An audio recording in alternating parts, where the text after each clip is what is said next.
Hello, if you're here, it's likely that you're dealing with the LG Dishwasher A code, and I want to help you resolve this issue quickly and effectively. First, let's clarify what this error code means. When your LG dishwasher displays the LG Dishwasher A code, it typically indicates a leak or an overflow situation. This is a safety measure designed to protect your appliance from potential damage. To start, the first thing you should do is check the dishwasher's filter. A clogged filter can trap water and cause it to overflow, leading to the dreaded LG Dishwasher A code. Locate the filter at the bottom of the dishwasher, remove it, and rinse it under warm water to remove any debris or buildup. Keeping the filter clean is crucial for the dishwasher's proper operation. Next, take a close look at the door seals. Sometimes the door may not close tightly, allowing water to escape. Examine the rubber gasket around the door for any signs of wear or damage. If it looks cracked or misshapen, it may be time to replace it. A compromised seal can definitely trigger the LG Dishwasher A code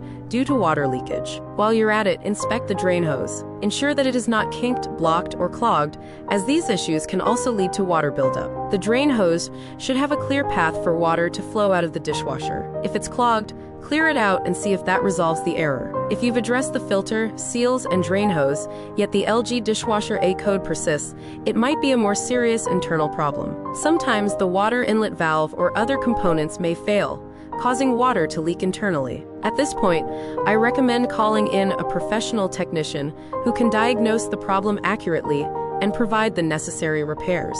In summary, while encountering the LG Dishwasher A code can be frustrating, most of the time it can be resolved by checking a few common areas: the filter, door seals, and drain hose. By taking these steps, you can often restore your dishwasher to normal operation without too much hassle. If you need further assistance, don't hesitate to reach out for professional help. Good luck, and I hope your dishwasher is back up and running smoothly soon.